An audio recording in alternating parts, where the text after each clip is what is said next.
Look at you, first click. Yeah, I know I put my phone in there. I did, you know, yeah, stuff.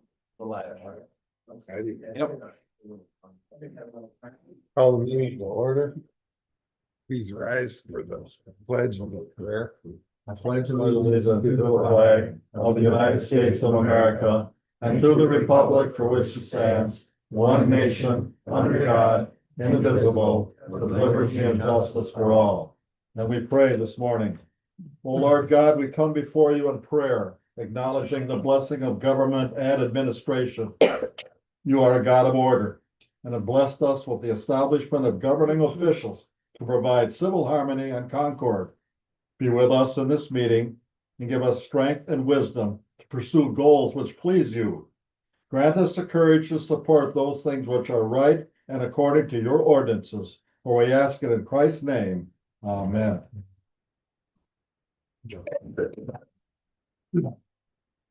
Testing. Okay. Roll call, please. Seleni, Here. Ritzky. Here. Hughes. Here. Libby. Here. Crook. Excuse. Okay, approval of the agenda. Any additions or deletions? Agenda. Right. If not, is there a motion to approve the agenda?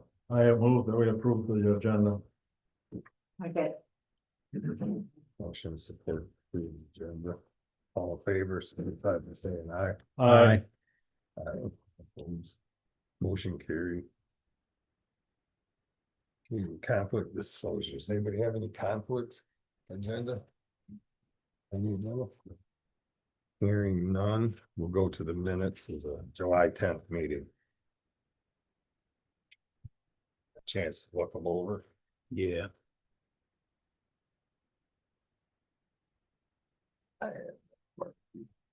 Correct. I'll make a motion. We approve the minutes of the July 10th meeting as presented. Support. Motion support to approve the minutes. Any discussion? Hearing none. All in favor signify by saying aye. Aye. Aye. Aye. Opposed? Motion carried. Go to pass it along. Treasures. Battle. Good morning, everybody. Good morning. I'm gonna give you your summary report for June 2025. Just keep in mind that these numbers will change as we continue to accrue both expenses and revenues through the end of August. We're allowed to accrue anything that really did go back to June or prior of 2025 through the end of August. So the taxes collected and spread in June were zero. Year to date, $4,930,971.81. DNR taxes collected for June were zero. Year to date, $31,083.10. Total of general fund revenue for June was $162,923.38 for a year to date of $7,113,243. The total general fund expenditures for June were $517,316.63 for a year to date of $6,593,117.56. The change in fund equity is $520,125.44. The balance in the general fund checking was $876,853.69. The revenues were normal for this time of year. The expenses also were normal. They included wages, insurance, pensions, and routine monthly expenditures. The treasurer's office had a busy month in June preparing for the year end. This included journal entries for the tax fund to reflect the adjustments done throughout the year for all the delinquent parcels. Those adjustments include PRE adjustments, for review changes, uncappings, recappings, and other various value adjustments. The 2021 tax fund was closed out into the reserve. The annual cheating of checks was done for the general fund, trust and agency, and tax funds. This is the process where letters are sent to those who have outstanding checks, replacement checks are issued, for those who respond, and the remaining funds are remitted to the state. After the report is finalized, those who wish to make a claim for their uncashed check can do so from the unclaimed property divisions with the state of Michigan. We've been making progress with the 3 blight elimination projects that are part of our federal grant through the Presque County Land Bank Authority. We've signed a contract with Bushinger Roofing to replace the roof on the Granville Center. They will begin in early August with anticipated completion date of late August. We're working out a couple of the last minute details with signing a contract with Chapa Construction for the former Lobdell building in Conway. And I think that will be completed on Monday. The RFP is in review with our technical team from the State Land Bank Authority and should go out for bids in the next couple of weeks. All of these projects must be completed and paperwork turned in by September of 2026. I do have something on the agenda later concerning Land bank. the land bank, and we'll talk about that when we get to that. So, does anyone have any questions about anything? Where's Bush and Roofing? Where are they from, you know? They are Ones out that are gonna of do it, right. Reese, Michigan. Reese. Yeah. Never heard of them. Anybody else have questions? Or is there a motion to accept the treasurer's report? So moved. I second. Yes, motion support to accept the treasurer's report. Thank Roll call. Tellini, Yes. Britsky. Yes. Hughes. Yeah. Libby. Yes. Okay, thank you. Citizens appearing before the board. Citizens? Wrong here, wrong there, wrong. Wherever, Eric. So my name is Eric Godowski, and I'm just here on behalf of Presque County EDC CDC. I've been a member of that group for 15+ years. So over the time that I've been there, I wrote them down because I couldn't think of one of them. Bill Valentine was the executive director, then Joe Capone, Joe Libby, Jim Clarich, and then right now Mike Mauer. After we had the 2 Joes, Capone and Libby, that's when we looked and we couldn't find anybody to fill that position, and we thought that it was going to be a good pair to team up with Target Alpena. We did that, and Presque County has a voice on that. Scott Pauley is our board member that's on Target, and Target provides a lot of assets and available resources for not only EDC, CDC, but Presque County, the entire county, not just Rapid City, not Conway, not Polson, so everything. Over the time that we've watched, I personally think that that's where the biggest value comes. The contract that we have with Target, they take care of the executive administration, they take care of all the bookkeeping for us. They have a staff, they do a great job of it. And even though it's Target Alpena, I personally feel that we get a lot of value, and they are looking at Presque County in their best interest. Whether that's Grand Lake, whether that's Posen, it doesn't matter. And it doesn't matter if it's Lenny, or if it's Mike, or if it's other resources that they have. They can take care of the lending program. If we want to do loans, they have all of the stuff in place to do that. We don't have that. Presque County doesn't have that. And to be honest with you, we can't find anybody, we can't retain anybody, and everybody in this room, can't afford that. So the best way to play in economic development is to do it through the relationship that we have with Target. And again, that's not, it's Mike right now, and Mike does a great job of it, and I speak real highly of him, but I did the exact same thing with Jim Clarich. Why? Because it was part of Target's entire team, everything that they bring to it. And I look at economic development, and Mike's gonna give a report because he's on the agenda. And everybody wants to see, what did you do? You want to see something tangible. Economic development is a hard one to have. You can't put your finger on accomplishments. He might be able to say, yep, we did this, we brought this. I know of a lot of projects that we've looked at and we've worked on over the past 15, 20 years.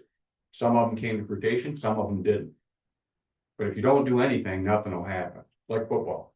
I mean, if you're running an offense and you don't have a passing game, you have to show pass once in a while. Why? Because it keeps the secondary honest, keeps your linebackers honest. If you don't do that, then you may as well not have an offense, because you're gonna run the same plays over and over, and you're just gonna chip away and not get it.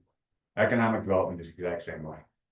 Baseball, you gotta lay down the bunt. If you never do, you gotta keep third base honest. There's all types of analogies that you can make like that. But over the years I have. At the beginning, I was kind of skeptical, thinking, you know, what are we spending on? It's kind of like the chambers that you see, all the chambers. Everybody has to be pushing this, you know, we're all pulling the rope in the same direction. Everybody is attempting that. But when it comes to economic development, you know, if I get somebody at the bank, if I have somebody that calls me and says, hey, I want to start a brewery, I want to start, you know, some type of widget factory. I want to start a gravel, I want to do something. I don't know what it is, it's not me. I mean, we look at approving loans and trying to do that. You guys don't have time to do it, it's not your job. It's not, you know, treasurer's job or register deed. So where does that person go? You can send them to the chamber if it's in Rogers City. You can send them to the chamber if it's in Iowa. But where do you go to get all of those resources? It's a one-stop shop target. You know, you got a housing question, call on it. You're looking for grant money, call Mike or call somebody at Target. They will put you in contact with all those resources the state has. They're great resources, and anybody can find them on their own. But nobody wants to. They want to pick up the phone and make one phone call. And if you do that, you reach out to Target. They then put you in line with everybody you need. Whether it's Carl Bordelay, I mean, all of those resources are there. So that's all I want to say, is just that I think that there's a lot of value in that, for the amount that's given, as the expense to the county. I think there's a lot of bang for the buck, and I think if it's not done that way and you try to do it, you know, Joe might be able to speak of that. He spent time there. You can't, everybody knows what the average wage is, everybody knows what benefits cost. If you hire somebody that you think is a real value and you're gonna get something out of them, you're either A, not gonna be able to afford them after they become successful, or B, it's just a resume builder, they're gonna be gone in 2 years and the process starts over. Been looking at this for 15 plus years. So I just wanted to give you my 2 cents on the Target relationship and what's in the case. That's all I got. Thank you very much for all you do. Thank you. Any other public? Can't. We can't do any better than that, but I am probably in support of EDC. I was there when they set it up. Gary Chappell was, executive director, first one. He did get some money for, Cadillac Plastic, and they paved their road there. So, he did a good job, so, and since, nothing really happened since Mike, you know. You just can't find a better person or a better organization. So, that's it, thank you. Thank you. Thank you. One more. Yeah, Al Stiller, I'm on the EDC, short-term member, public term. Just want to echo what Eric and Gary had said. The relationship with Target is very important to the EDC. Eric mentioned all the services that they do with the EDC board, like all the other boards. People are not able to get in contact with us as quickly. We're not able to move quickly, and a lot of these things, time is of the essence. People call, they don't want to wait a week, 10 days for an answer. They call Target, they get a person, they get a live person, and they get their information, or they at least get it started. I think the contract with Target is very important. The fee that we're paying is unmeasurable for what we're getting services wise, besides what they provide for the EDC, plus the services and the information they provide to people inquiring about development in the county. The contract price, what we have, I think, is $35,000 a year. If we did not have that relationship with Target, and we were miraculously able to find somebody who could work for the EDC in Presque County, trying to do what Target is doing, one, they would not be able to handle the workload. And two, for that amount of money that we would have, they really wouldn't be able to do anything. We're getting the most out of the money the Target can provide. With the $35,000, we could not provide, I would say, gamble. I think we would not be able to do 10% of what Target is doing for that money. So in essence, we would be wasting money not having a relationship with Target. So I would hope that you would find it in your hearts and ability to renew the contract with Target and keep this relationship going. I think we've made some inroads, and we've got a lot of things on the schedule we're talking about, and we'd like to move forward with those. And so we kind of like to get this resolved as quickly as we can. Thanks. Thank you. Anyone else? Public? Okay. Unfinished business, Do you have any unfinished business? That I'm aware. Then we'll move on to new business. Target's annual report, Mike Mount. Okay, I'll just report it over right here. So good morning. I wasn't aware that these guys will be here, EDC board members, so I appreciate those kind words. Thank you for that. So just a couple of things here. We're operating without a contract right now. It expired June 30. So right now we're kind of in a state of limbo. Typically, it says annual report. I do this twice a year. I'm here generally the last Friday in January and the last Friday in July. So this is right on schedule, my semi-annual update here. And I'm going back to it. So I've been in this role, this is my 6th year. So from a continuity perspective, I happen to live in Presque County. I live on Grand Lake. So I know the county is where I live and spent a lot of time in Rogers City. And less time in Nottoway, but certainly spent a lot of time in the county. But when you entered into an agreement with Target 10 years ago, there was one person at Target. They had 6. The fee didn't raise because we're bringing a lot more resources. It did raise once, and that was the $10,000. focus. Pardon me? It raised 10,000. Yeah, it raised 10,000, but the base contract was always the same, and still remains the same, but today we've got 6 people doing the lifting. And I'll get to the specifics of my report, but I think it does merit reminding, there's a lot of projects that aren't necessarily happening in Presque County, but are happening in a region that we're involved with. And those projects take years.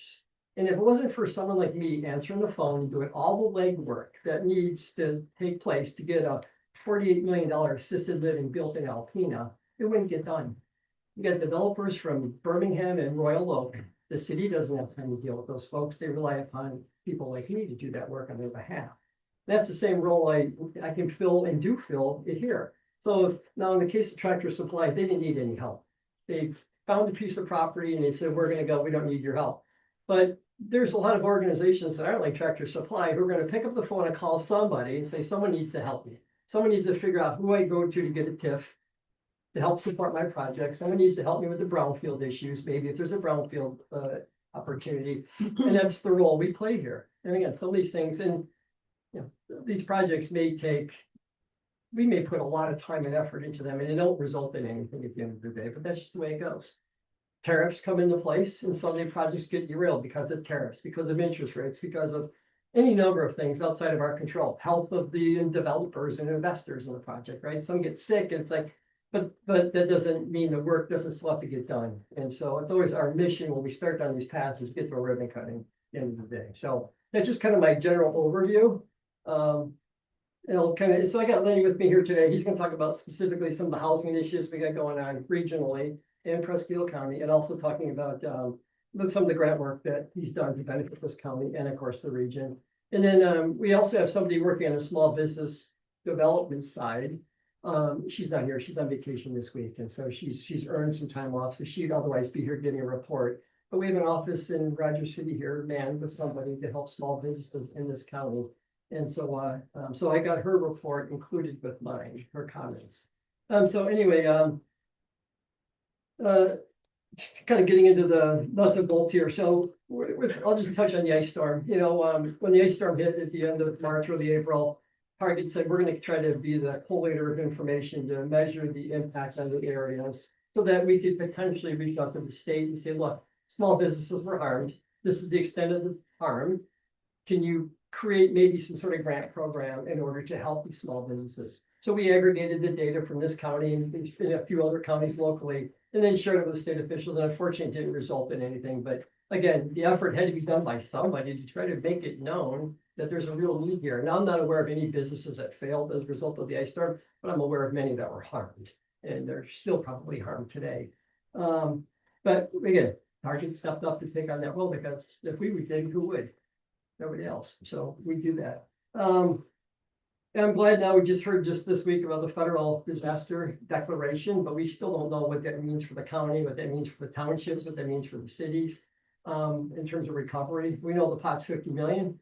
And I'm sure that if you aggregate the costs across these counties, it's gonna be way more than 50 million. So it's gonna be competitive. And of course, if we get information, we will share it with all of you as to how it might impact the county or your constituents within the county, those communities. Governance matters. So, you heard Eric talking about, Eric's been involved for a long time, 15+ years. He talked about the EDC and the CDC. The CDC is no longer an entity. The commission was dissolved by the county there last year, but we do have the EDC, which did all the work. So Target works through the EDC in Presque County, which Eric is a board member, Gary's a board member, Al, several others, and myself included. So while the county enters into a relationship with Target, it's the EDC that kind of directs a lot of our activity. And that's why I report to you on a monthly basis on the things that are going on. And encourage any of you to attend our meetings so that you can be aware of the things that are happening. We meet every third Thursday of the month, right here in this room at 6 o'clock. Anyway, so with respect to the governance matters, the EDC lost its standing. They don't have they're not tax exempt any longer, and they're not registered with the state of Michigan any longer. Now, those are the sort of belts and suspender things that if someone's not responsible for taking care of these things, they don't get done. So when I got involved, I'm like, so does anybody file a tax return? Everybody's looking around, no, we haven't. So we started looking into this and we found out there's a lot of things that fell through the cracks. We're cleaning those up today.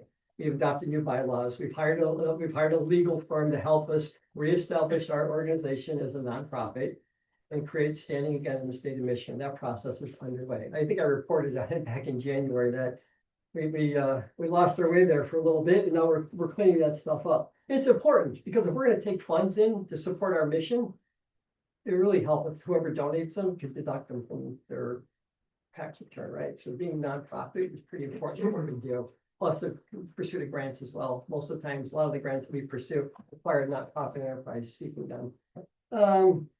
Marketing activities. So the EDC has set aside $5,000 for this fall, but it's really subject to what's this board's thought process with respect to Target, right? So we've got money set aside to do some advertising in the fall, similar to what things we've done in the past.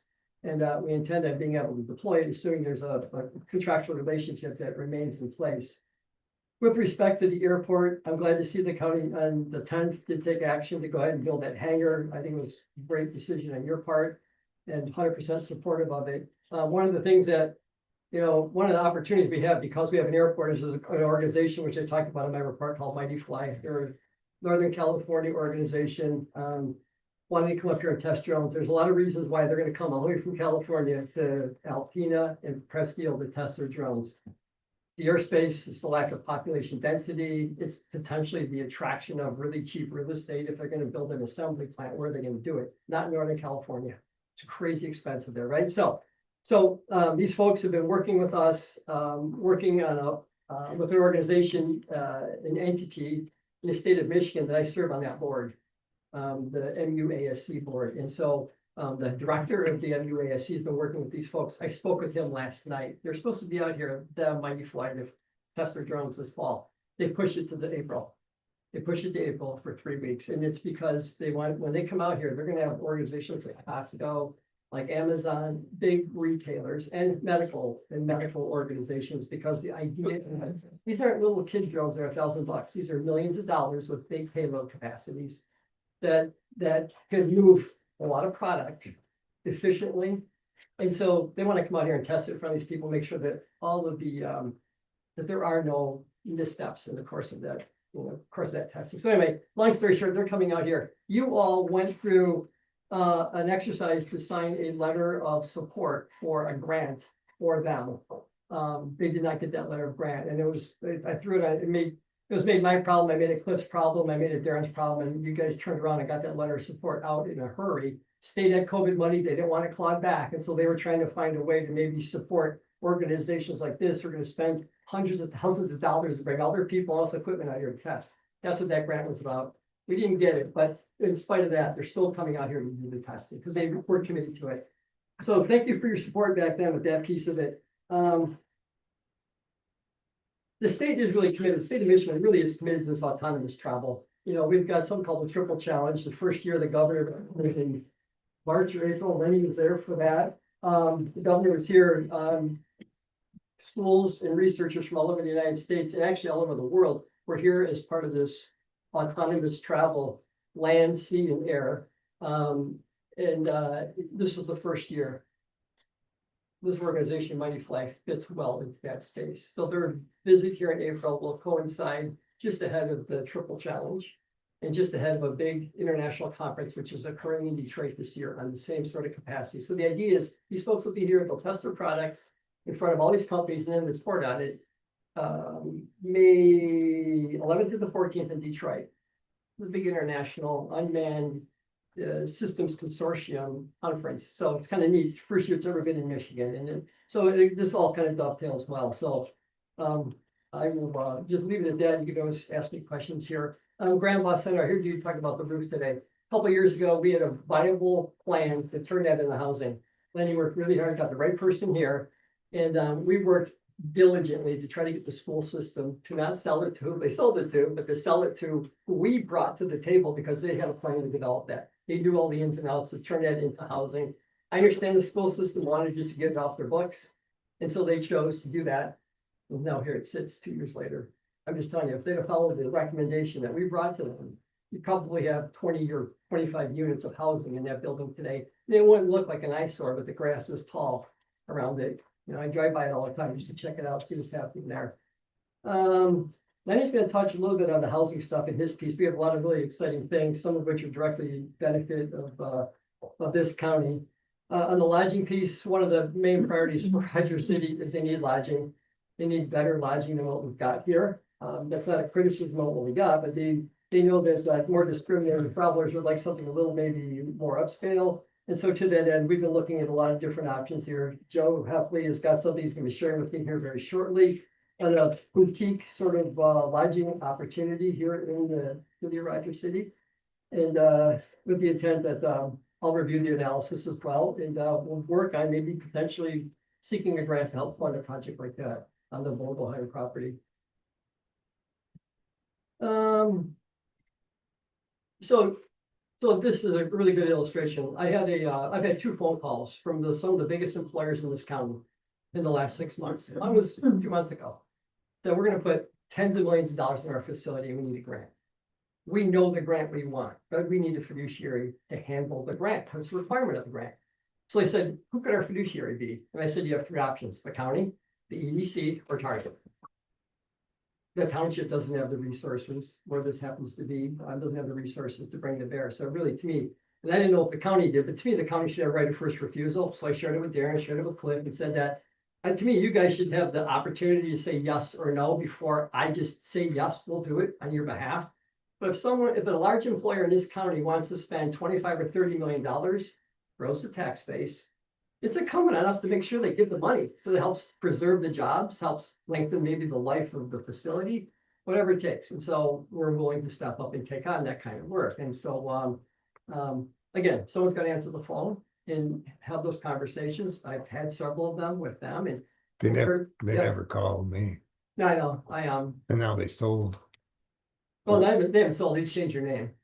And they're still very They're still committed to the pursuing project. it. They've indicated that they prefer just to work with Target or the EDC. So whether the EDC handles it or Target does, but again, and then we've got a second really big employer in this county who's got a similar project in mind. Now, they don't know about this grant. So my thinking was, when I understand the grant, the first party who's done these before, I will share it with the second party who's looking to spend 40 or $50 million, you're telling me, on a major upgrade and overhaul of their facility. Okay, so anyway, that's the kind of work that we do. How would you finance that? How would you finance what? How would EDC as a fiduciary be able to? No, fund- so the fiduciary role is they just handle the money. Right, it's flow through. Flow through, exactly, of the grant dollars, maybe Just just handle the reporting, facilitate. compliance reporting.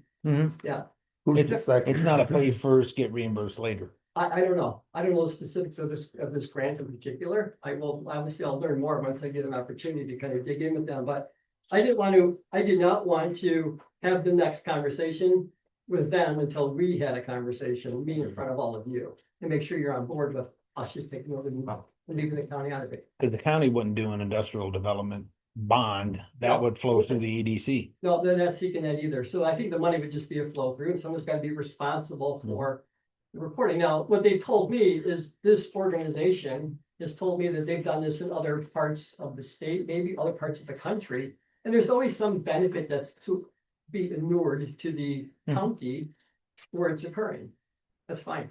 So Target does that work. We'll make sure that there's any benefit. I think Flip and I kind of talked about what a benefit might look like. I'll make sure that that still happens, whether or not, the county is directly involved in that role or we are. Anyway, so there's, again, but my point is, someone's got to take that call and someone's got to do that work. That's what we do. And I guess maybe I'll stop right here. I told Lenny, let's kind of limit ourselves to 15 minutes or so. If it's okay with you, Lenny will come up, address some of the things he's got going on, and then maybe I'll jump back in here and seek your guidance on what we do going forward. We have no contract. There's some things we're working on that we're kind of in limbo. If the intent is to not renew the Target contract, I guess we'd like to know that now rather than later. So anyway, you could maybe provide some insights if you're willing to do so after Lane's done. Who's the second company that's wants to invest? So you know the first one. Yeah. Second one is another one in the same space. Carmus. Good morning, everyone. Hi, Lenny. So I'm gonna make a statement, and this is not an accusatory statement, but this is how I feel. I'm not interested in a relationship with your money. I'm interested in a relationship with you. So with that said, I want to say, how many of you have attended your local EDC meeting? And how do you feel that you have a grasp of what we do in your community as Target Alpena? Because, when we have this relationship, because like, for example, how did you know you just received $1.2 million from the state? Anybody know that? Anybody know where that project is that you just received $1.2 million from? Roger City. $1.2 million from my neighborhood going into your community because of a project that we worked with Joe Heffley and the city of Roger City. $1.2 million has come from the state. So these are the things that we're like touching and working, and that takes time, that takes effort to get together to do this. I would like to know what your strategic plan is. Like, I want to know what you're looking at over the next 2 years, 3 years, 5 years to say, hey, we really want grants for water. We want a fire truck. We know that in Alpena, okay? So we're not saying that we're all this side, but if I can't know to work for you, if I don't know what you need and what your priorities are. Alpena said, we need a new fire truck. They now have a new fire truck. $1 million. New fire truck's coming. I already ordered it. Because they said, this is what we need. Roger City says, this is what we need. Onaway says, this is what we need. It should be the county. You guys have the biggest purse, all right, you opened it. Romans 15:1 says, the strong must bear the infirmities of the weak. So you have the biggest purse. You have the biggest cloak that can cover some of your smaller communities. So yes, it's one of these things. If you just give and then turn away, and then we come back again, it just looked like we're just going to the same donation. Like, okay, kid, get out of here. Look, I gave to your Girl Scout cookies. Get out of here. But if you look at it as investment, putting it into the offering plate, or you're putting it into something that you have a vested interest in, then you'll see these reports. You'll see how the community is being affected by the work that we do. We're not here circling back around saying, hey, pay us, pay us, pay us. We're looking and saying, hey, what's next? What's the next event? What's the next project? So $1.2 million, that's 34 times your investment. 34 times your investment. All right, right here in Roger City to do infrastructure, housing, and rehabs in Roger City. We just did a housing needs assessment since the last time I've been here. We have 2 focus reports. We have a report for Presque County as a whole and a report for Roger City, specifically for Roger City. Okay, in that report, as a whole for Presque County, you need 107 rental units, 526 for sale single family home units. You need to target those units between 212,000, 318,000 between that market. That's in Presque County. In Roger City, of those numbers, you need 37 rental units and 122 for sale homes. That's specifically what you need in your community. So how do we get that done? Well, you contact me and say, hey, Lenny, I got 6 acres here that the county owns, that's attached to water and sewer. Can we develop that for housing? Heck yeah, let's do it. Let's see if there's some programs that can get this developed. But I don't know what's in your coffers. I don't have access to your CIS system. I don't have access to those things. You have a functioning, working land bank, you know? So there's a lot of different kung fu that we could be doing out here to get some stuff done. You know, so my report is more about impact. What are you looking for? You know, you want your money to go further, then we gotta kind of work on impact and direction. Okay? So we are gonna continue to be the regional housing partner lead for this region. So that means 11 counties, Presque is one of them. We are working to push Onaway and a few others in locally to get into a local rehab program. There is a program for my neighborhood that you, as a county, I don't know if you have an emergency repair program, but as a county, you have access and the ability to apply for state funds up to $200,000 to $400,000 to do emergency rehabs. You can state that those rehabs can be only for seniors. You can state all this in your program guidelines. You can say seniors have to own their property in our community for at least 1 year, has to be an American citizen. You know, you can put all those guidelines in there, okay? You could get $200,000 to do rehabs to keep seniors in your community from going into a nursing home. You can do ramps, you can do bathroom remodels. We did roofs. We just put out $465,000. We did 2 of those projects in Presque County. It would have been 3, but the gentleman ended up having to go to a nursing home before we could get this project started. So those are the things that we're kind of already doing. We just did it to see how hard it was, but you have access to those programs yourself. Now you say, well, I don't have the capacity to do that. Well, here's what the state allows you to do. You can contract a third-party administrator to do your project. So that means you act as a fiduciary. Money comes to you, third-party administrator does the work, and you can do the reporting, or the third-party administrator can do the reporting. But the funds flow into your communities. So that's what I mean by impact. Okay? So also we're going to be doing a housing summit. I cannot tell you, you have a need for first-time home buyers. Notice the numbers when I just spoke, they were higher for single family versus multifamily rentals. Because in northeastern Michigan, we're not Detroit, where you need more rentals than you do single family. We're northeastern Michigan. So if I told you that we're going to add 526 new families to your tax rolls, would that look good in your tax bill at the end of the year? Absolutely. Maybe have a little less potholes, right? So these are the things that we're talking about, because economic development and housing goes one to one, and it does all of us well when we're all working together. Okay, so that's my report. It's in the notes. If you got some additional questions, have no problem. I know I gave all of you my cards, all right, but it doesn't work if you don't use them. The $1.2 million investment in Dodger City, what was that for?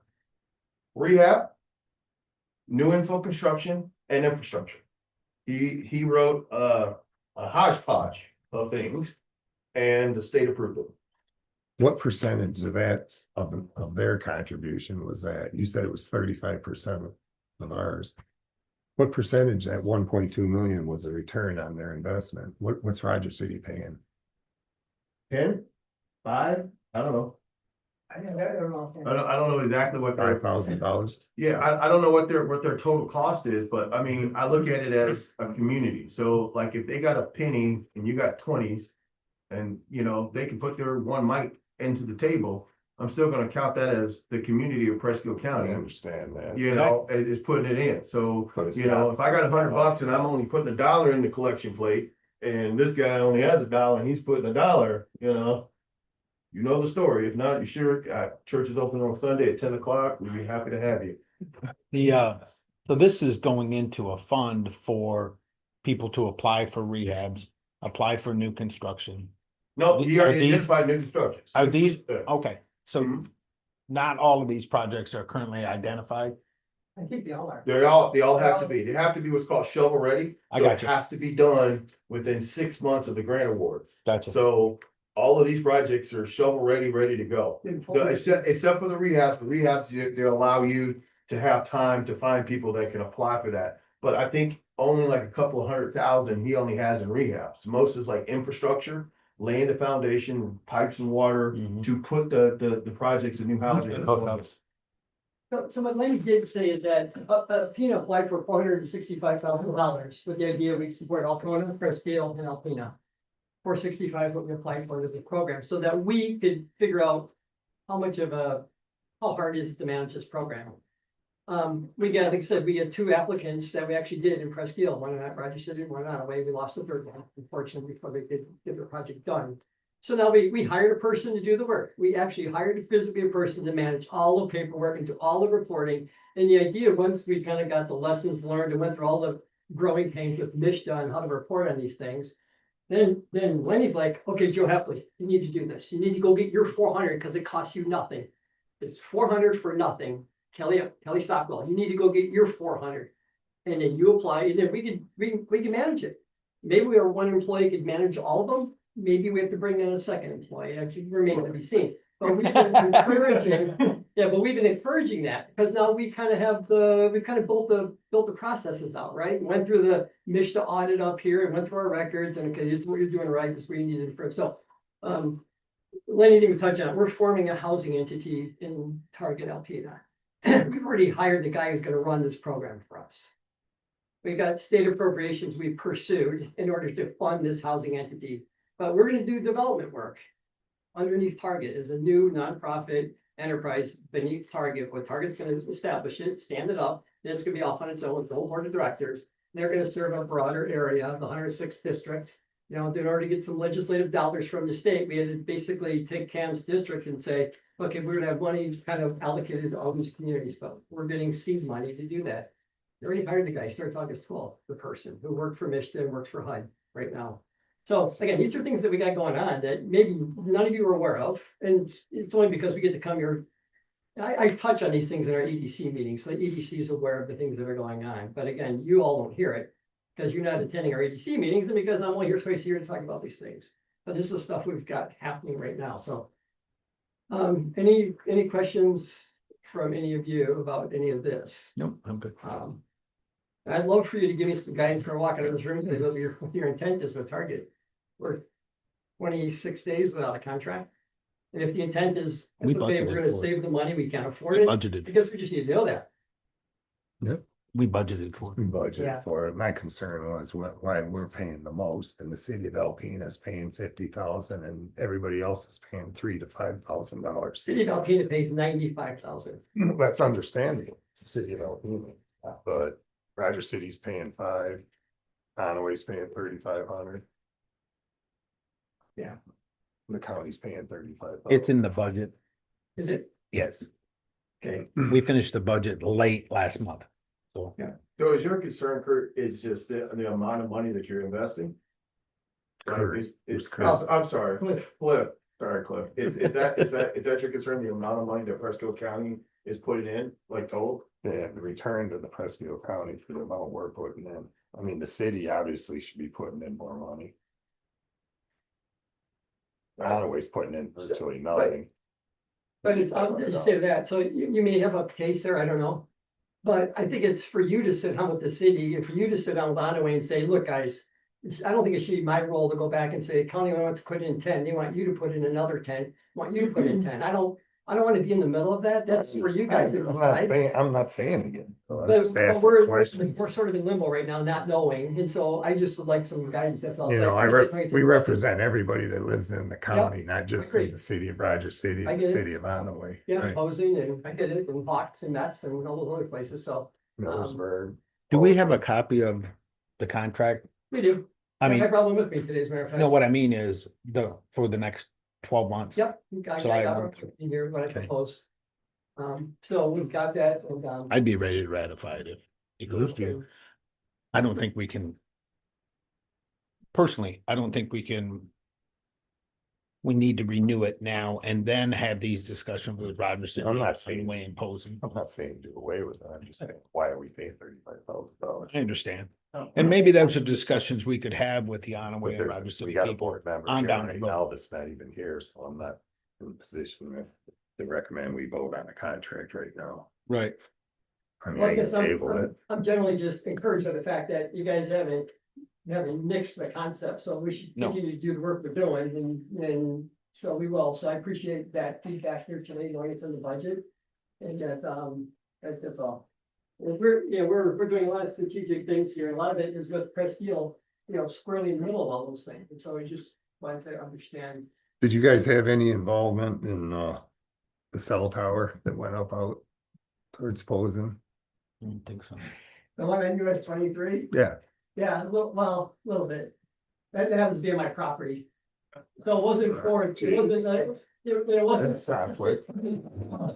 Oh, so conflict. This is 3 years in the making, and I had nothing. I just got a blind letter one day. I got a blind letter one day and it's from a company. I had no idea it was on your property. Yeah, so, but it is interesting, but that issue's come up, and it's kind of awkward for me, right? When's it gonna, people are asking me when it's gonna be up and running. I August, just had tell me August, August. yeah. Anyway, we needed a tower, and we need more towers in Presque County than just that one. And they Hanson, just happen to like my property over all the others because of the way it sits up in the air, so anyway. So Yeah. that wasn't really EDC involved, it was just, but again, when they reached out to me, I'm a guy who had a lot of the right connections to help make it easier for them to get the permitting they needed. yeah, Cause I knew how to put them in touch with Steve Lang, and I knew how to put them in touch with the folks on the Planning variance, commission. because of my role here, their own planning commission. and everything. Yeah. I understand. right? I just had somebody ask me, another commissioner actually asked me to ask that. Yeah, it'll be another effect, Rob, yeah, because you'll benefit from that tower, stand Yeah. 100 mile radius. Yeah, he's got a dead spot there. Yep. So that, so the, my fly, they didn't get the grant, but they're gonna still come here. You're still coming here, yeah, April. Yep, 3 weeks. And they're gonna, I talked to Jim yesterday, I didn't want to get into the weeds, I spent a half hour on the phone with Jim last night, he was driving back from a meeting in that Detroit area or Lansing, one of the two, but anyway. They're now involving jets on these trucks. Turbine engines on these trucks. really? And which is kind of a first, right? And so this is, they really want to make sure all the bugs are ironed out before they actually test them here. They're gonna be flying between Alpena and PCQ, APN and PCQ, back and forth. And of course, one of the issues is these fly not at drone heights, 400 feet or less. These fly in the FAA airspace, which is a whole nother really? world to get approval to fly in, because Huh. they're flying in commercial airspace. Yeah, I thought they could only go 700 feet. No, or no, something. this is a complexity of this, is getting the FAA to approve the use of the airspace in Michigan for this purpose, right? And so again, there's a lot of logistics that I'm not gonna bore you with, but it takes a lot of people really, and the guy who represents us at the MUASC is a Air Force retired colonel who was a pilot, understands that space really well. He flew F4s or, military jets. Yeah, that's the guy I talked to. Yeah, you talked to him yourself, Phil Wachowski. So he's the guy representing this. He's the guy working with Buddy Fly, and he really wants them to, they're gonna test it here, so we know Well, that. that sounds promising there. It does. All right. Any other questions? Do we need a motion to approve their semi-annual report? Yeah, you can motion to approve it for it. Yep. You should. I make a motion, we approve the semi-annual report from Target Alpena, PIUDC. Support. Okay, Have a motion support to accept the report. I received the file. All in favor, signify by saying aye. Aye. Opposed. Motion carried. All right. Next on the agenda is ratification of FOP contract. Where are we at with this? Did you review that email that I forwarded to you from them? So that was the only questions that they had in there. Looks like they're. I had also followed up after they replied with this, their wage scale. I had followed up with one. Looked like there was some discrepancies in there, but it's all spelled out in the contract. So I'll just have to find out what, I don't think that will matter because it is what it reads. So if it's Thank you. clerical error somewhere in the spreadsheet, we'll find it, whether it be ours or theirs. But the only thing they noted, I copied or printed out the email from Steve Warren. They noted that it didn't say anything at the bottom about the shift differential was 50, not 35. So as long as that was there, And then I guess the other thing is, what they had there in that paid time off, they didn't really, Right. that was the thing, they didn't really. Is it ratifiable? There- It's present. It may be, but I mean, they're asking questions there that, still will need to be answered, it didn't specifically spell that out, and if it's not spelled out there, that means in the other two contracts. It's not Right. quite spelled out for the implementation, we have until January to sort that out. Yeah, I talked to Gilbert Wednesday morning. And he said, we're all set. They're working out, their questions are more about their execution as it relates to the January 1st rolling out of the PTO time system and how that works and call off. They can't have someone call off 15 minutes before shift. Those kind of things that they're working out, and those policies are in place now. They just need to be worked out. And that's not a contract issue so much as it is an administrative issue, the way I look at it. So. I don't know if you want to ask Chris anything about that. I don't know, because I don't administrate their department. I see problems with it not being in the contract. We're supposed to meet with the union rep on Monday. Yep. Try and get it hashed out. I spoke with McClellan this morning.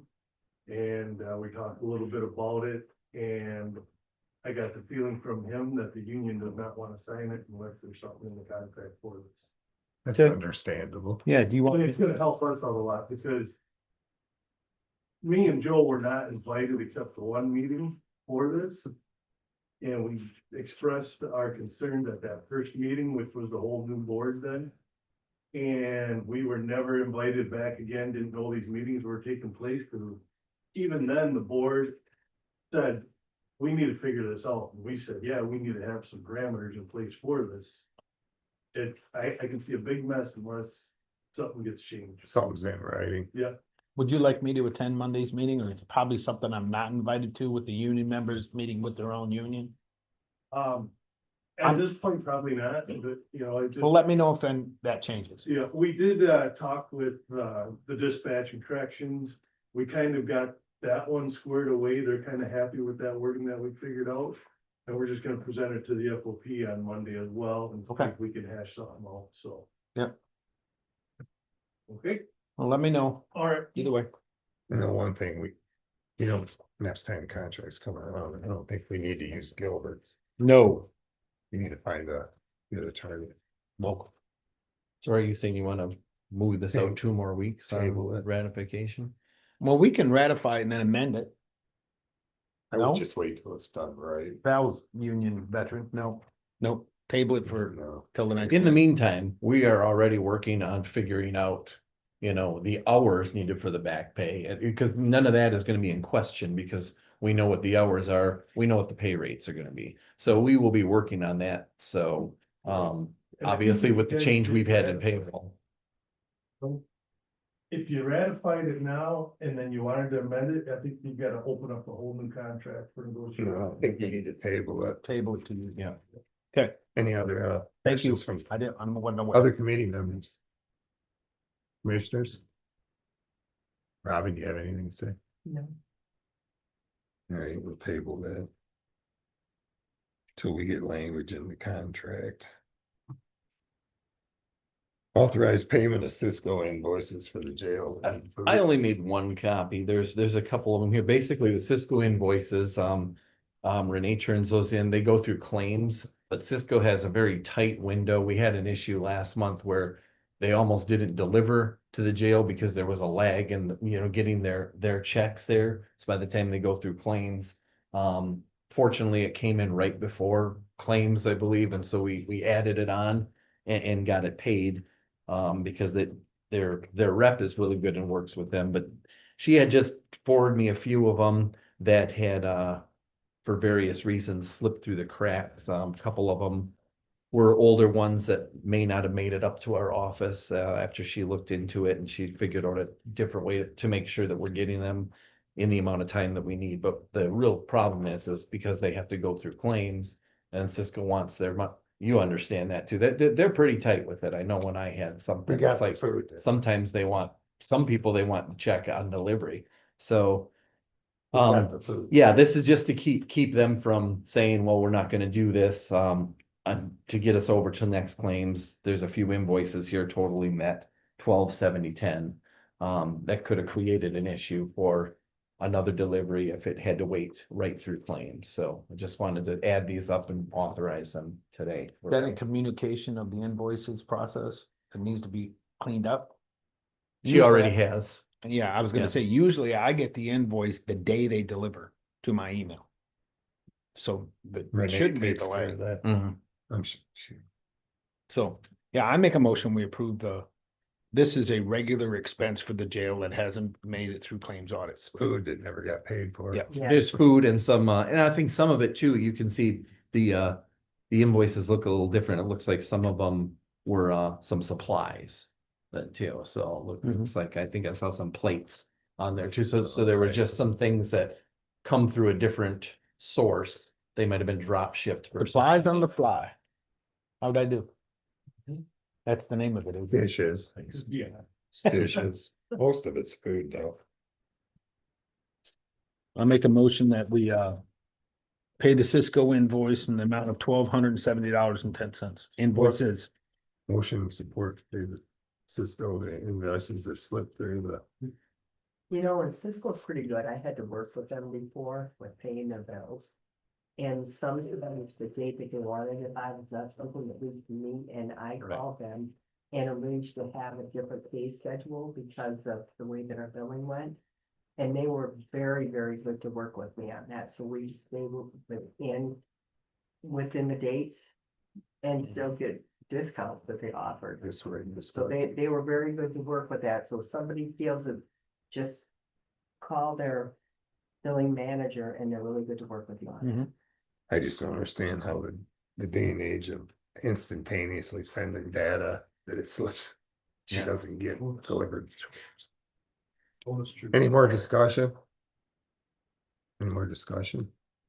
On this motion to pay the 127010 roll call vote, please. Britsky. Yes. Hughes. Yes. Libby. Yes. Tolini. Yes. Okay, hopefully they'll get her called up. Okay, now we're to the airport hangar contract. Airport L. There's two more of these. Builder's contract, I should say. I'll give you a quick update, before we get to this. Last time we talked, we had faced with the prospect that county may have to come up with that 110,000 because the bill money wasn't there.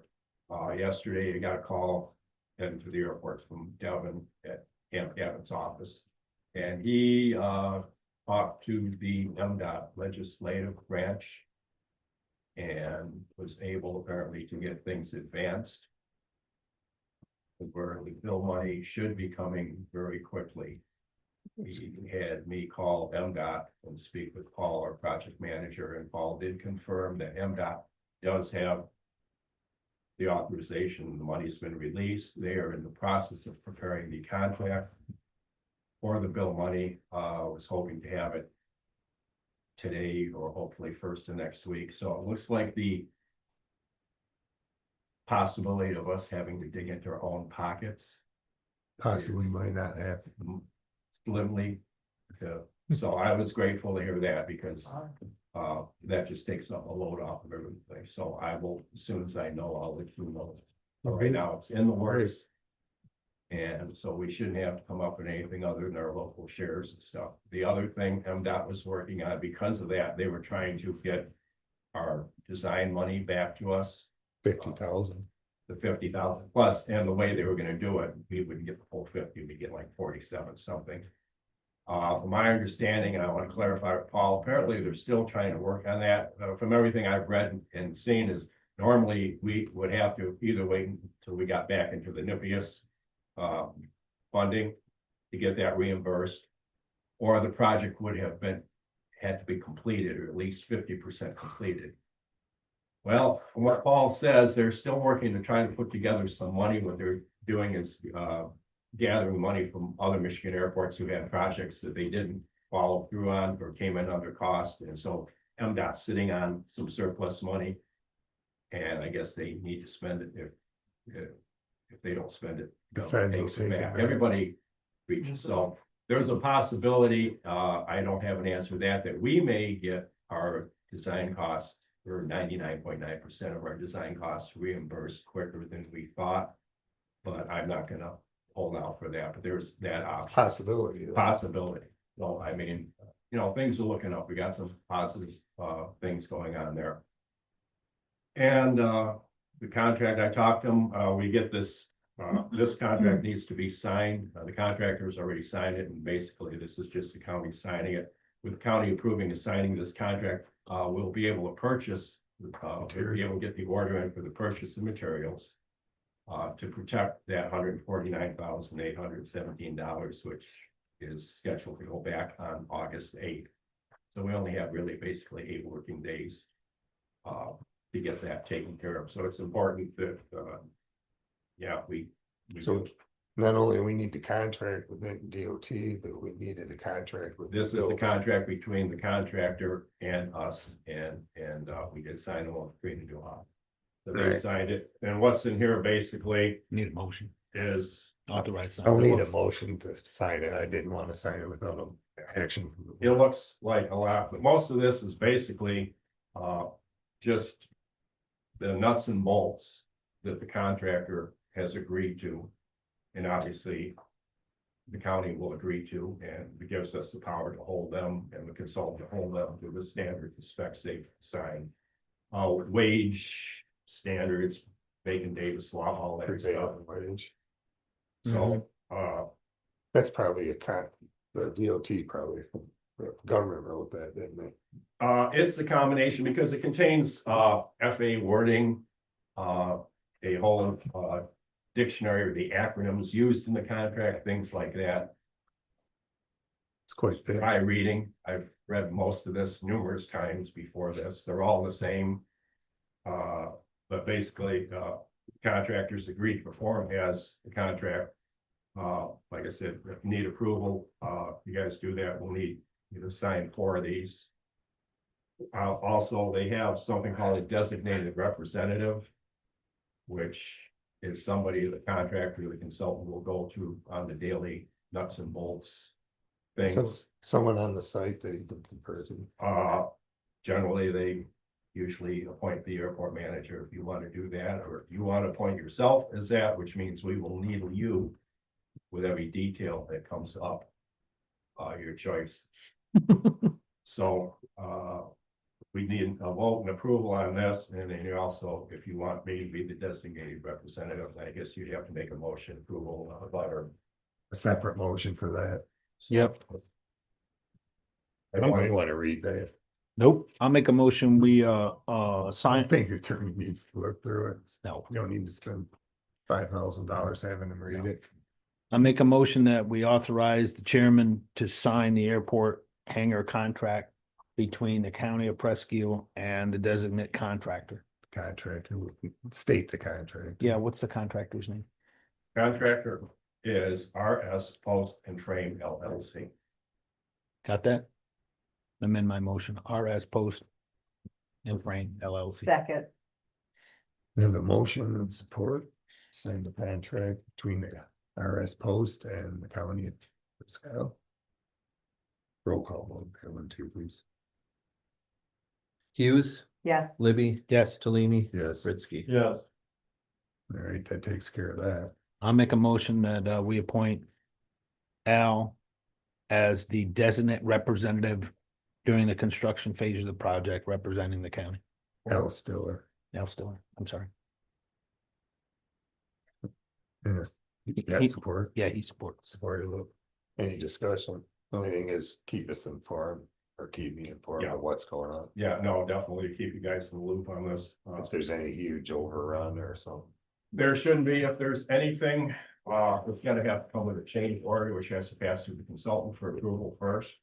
Right. Which they will review and make sure that it does fit within this. They can't just simply issue a change order, ask for something, and yet it will have to be reviewed. And then we would also find out about it. Hopefully, Just fine, just keep informed on it. yeah, if construction, we get stuff started here, we can sign this after the meeting, if you and Darren got time to get together up, we can sign this, because then I need to scan this, send an electric copy back for them, so they can get things going, we can get the things ordered.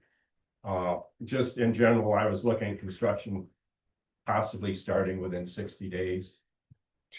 That long, eh?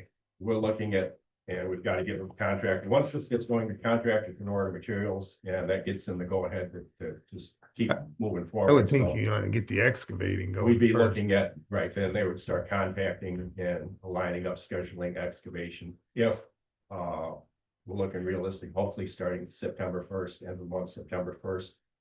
They have 120-day completion that this holds them to. There are some exceptions, maybe weather or something that they can get on.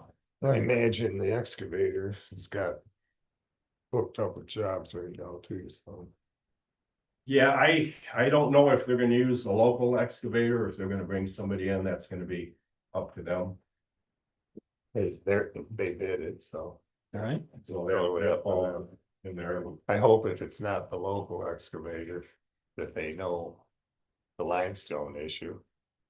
Yeah, they have the pictures, everybody's aware of what's in there, Limestone so issue. All right, the people doing the foundation know, everybody knows what's out there. hopefully they will use local contractors.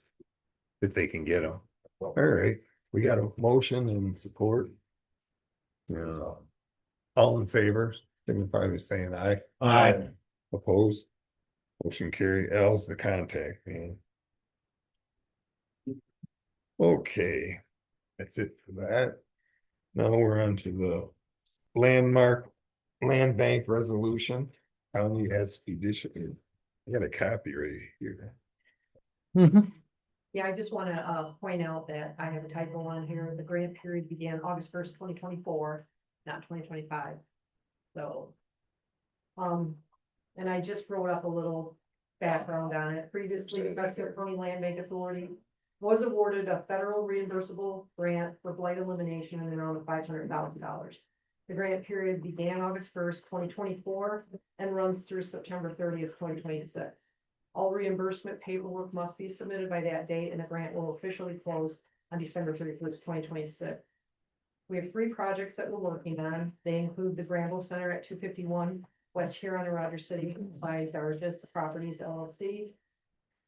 The former lot building at 20864 Washington Avenue in Onaway, owned by the Onaway Area Historical Museum. And the former AP Super Service located at 338 North 3rd, owned by Rogers City Downtown Development Authority. Since the grant money isn't available until the completion of the projects, the owners may need to provide some down payment monies related to the implementation of the projects. These would be different for each project. And so we are requesting that the county act as pass through for those dollars that are provided by the owners without going through the claims and audit process. We would be receiving in the private monies and requesting a county check be cut directly to the contractor to fulfill the construction contracts. So, I mean, Where was the typo? at the, on the second line. August 1st, 2024? 2024. Redo that. So, so it's just a matter of, the county treasurer's office would receipt in the private monies, and we would get a county check to the contractor to begin. Treasurer will report it to the board on activity Yes. Mhm. because it won't be going through. Yeah, it won't be going through Claims claims and audit. audit. Would just be an in and out. Keep us informed anyways. Yeah. Also, there's no place to sign there, so. Well, this is just, so this just has to be, like, you have to make a motion. So I just typed up a sample Sample motion. motion. Just, Mr. Chairman, would be in order if I made that motion on behalf. Yeah, we can make a clean resolution to sign. I'm gonna It does read have the to be a sample motion resolution. now, I think it speaks to what we want It's no resolution. You don't need a resolution. No, it's not required. Usually the resolutions are. Need action for we that. Yeah. just need action, I see. yeah, so that we can. Mr. Chairman, I move that Presque County act as a fiscal pass-through for the issuance of a down payment check for the three PIC LBA projects. The former Gramble Center, the former Lobdell Building, and the former AP Super Service. I move that as soon as the county treasurer verifies that said monies are deposited into the Presque County General Bank, that they will be allowed to be dispersed from the general bank without submission through the standard claims and audit processing system. All documentation verifying said transaction shall be retained by the county clerk and the PICLBA for compliance, transparency, and audit readiness as required by applicable statutes and grant terms. I support that. Another motion of support, and that's specific, the motion's just specific to these projects right there. Gotcha. Projects we have, and if we want to get another grant, we would ask the same thing. We have a motion and support. Any other discussion? Roll call vote then. Libby, Yes. Tellini, Yes. Britsky. Yes. Hughes. Yeah. Yes. You're welcome. Potential small claims case. Jeremiah. Howdy, been talking to a citizen who, was actually stopped, I believe, almost at the window from filing a small claims action against the county by a local attorney who directed, the citizen my way to potentially resolve. The nature of the issue is the citizen had provided bail money for, somebody that the citizen knew.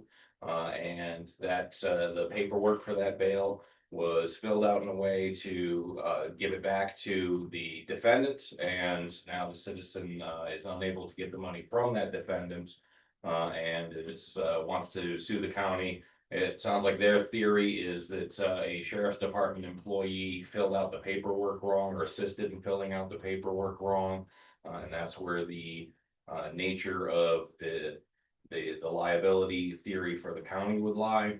The amount in controversy is 3,000 and some change. I believe it's less than 5 for sure, because it would be a small claims issue. And again, I believe it's like 3 and some change. In looking at the potential liability for the county, I don't think there's much of a case there. I think this is I can give a long spiel about bailments and title to property and all that.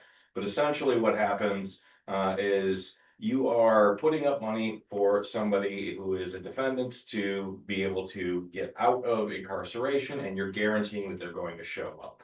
A good example of how this is similar is if a bank says you want to buy this house, the bank puts up the money and then now you owe the bank. Much similarly, this is kind of like a loan to a defendant.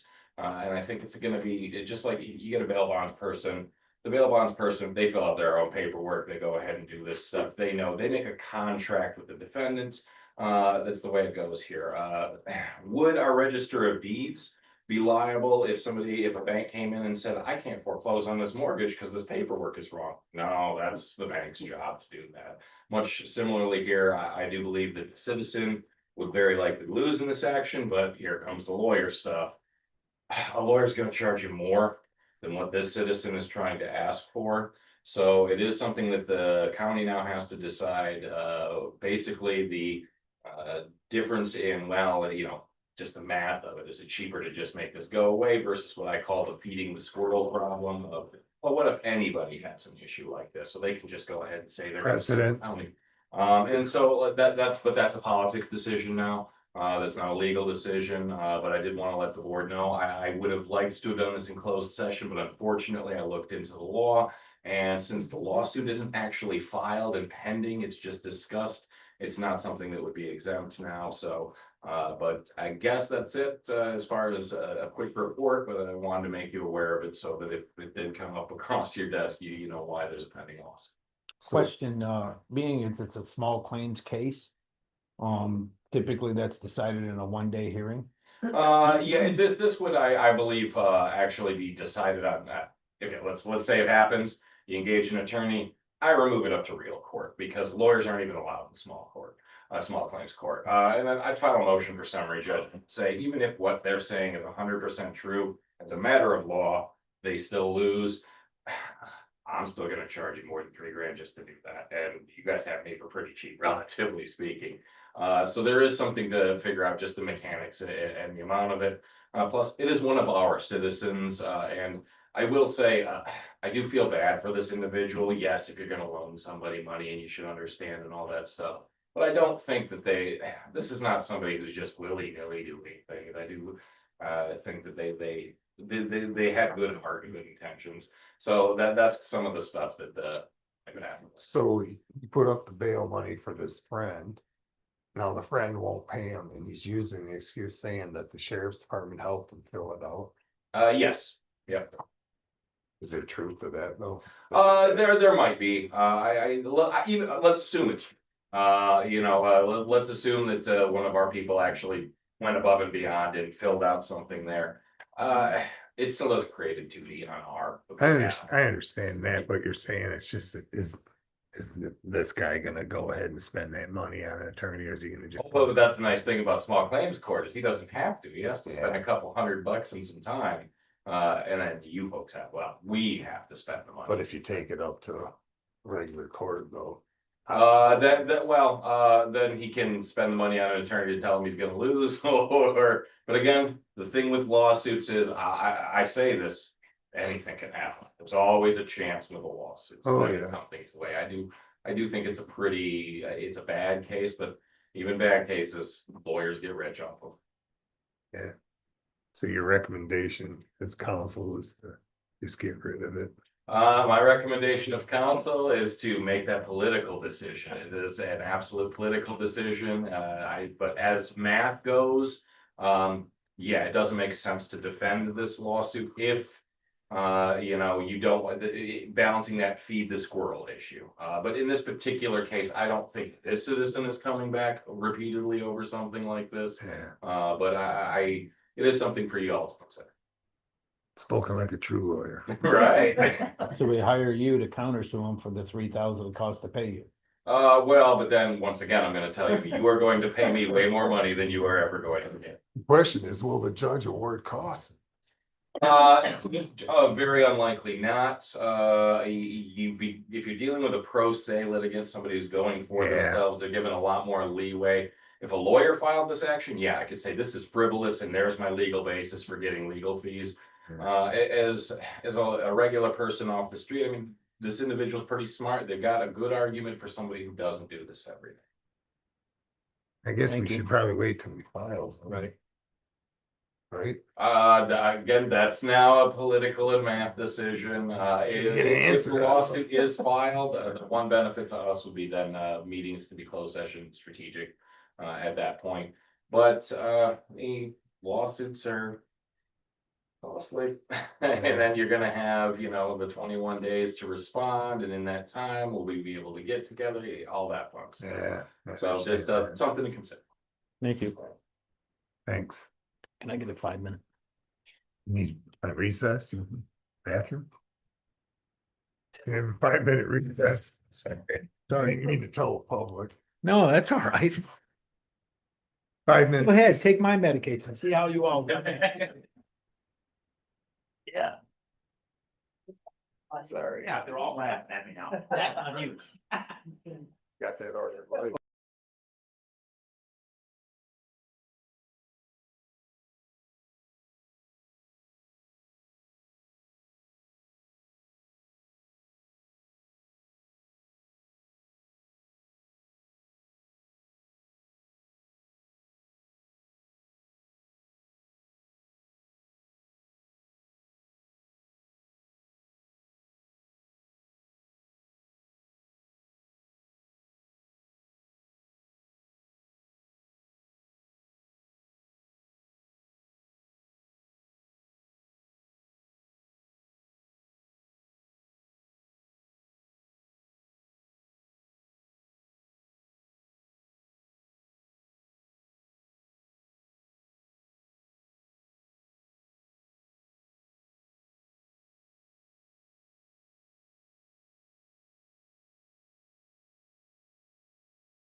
Get it out the bag.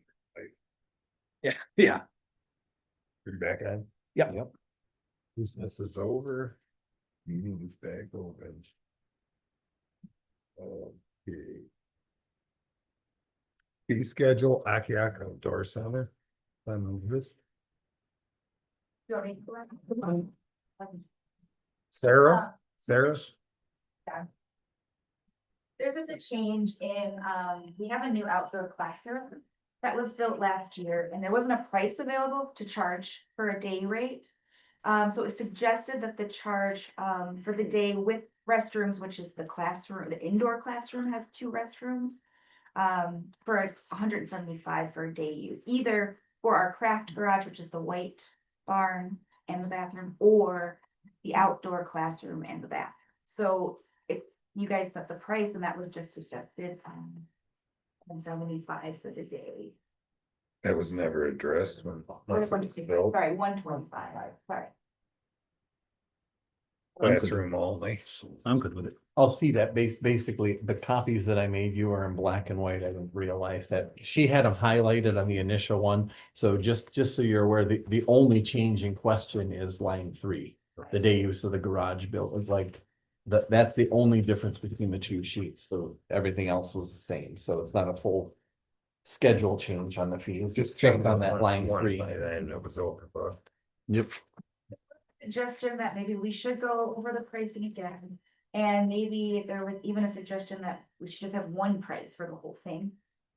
Those are options that have been brought up as well, because some people find the pricing confusing, or renting the whole space should always be the option. Like if you rent one thing, you should have the whole space.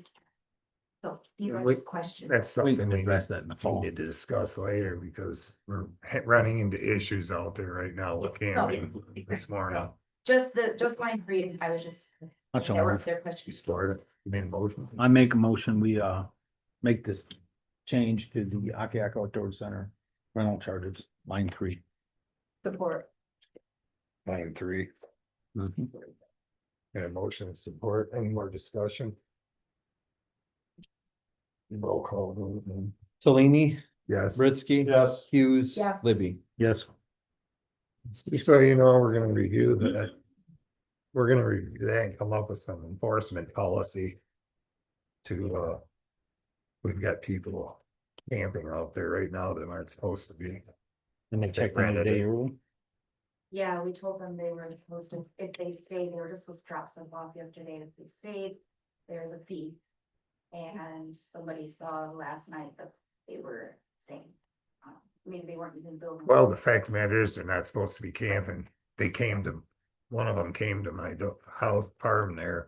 And I told them, don't do it. You're not supposed to be camping there. And they brought up, well, what about September? And I said, that was a one-time deal with the, what do you call Dark sky. them? Dark Sky Project, and they signed a waiver for liability.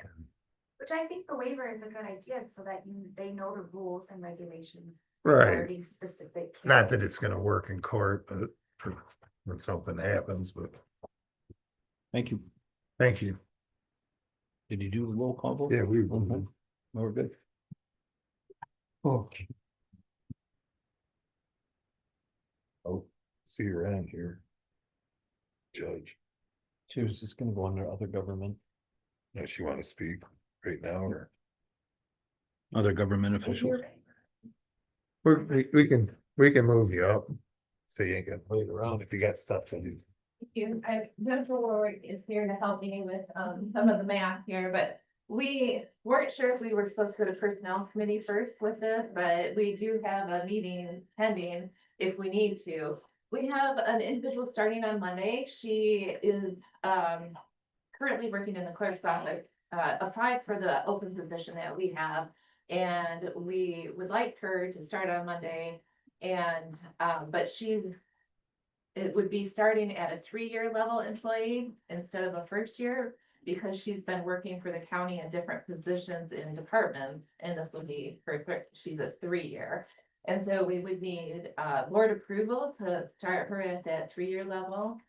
Go ahead. So the difference would be $2,200 for the year, so we're looking at roughly like $183 per month, but we didn't want, we, we didn't know the process and we didn't want to not come to you today just because with payroll issues, if there was gonna be a problem, and after we go back to personnel, and if you started at one thing and you guys approve something different, it would cause a lot of issues, and we don't want to cause any more issues for the clerk's office, and we really do appreciate, like, Previously, it Yeah. seems that they came to the board and not, when this happens, and not really went through personnel. right, so we didn't know, Sorry. yeah, we weren't trying to overstep by any means. No, I remember actually acting on employees before that had jumped over with seniority to something else, and they come to the board. And you're a new board, so you can do Yeah. whatever you want to do with this, but I will tell you historically, like Mr. Tolini was just saying, is that previously, other employees going to different departments in the county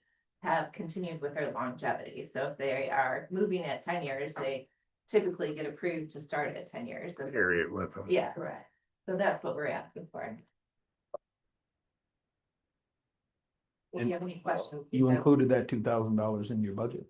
Actually, actually, saved you money. It saved you money. I was talking to Judge about this today. I've been working without a deputy for over a month now, so in just that month of, No person there. yeah, and. But it's. And this That- board, is that a even though she union, works is it? long hours, doesn't charge overtime. Yeah.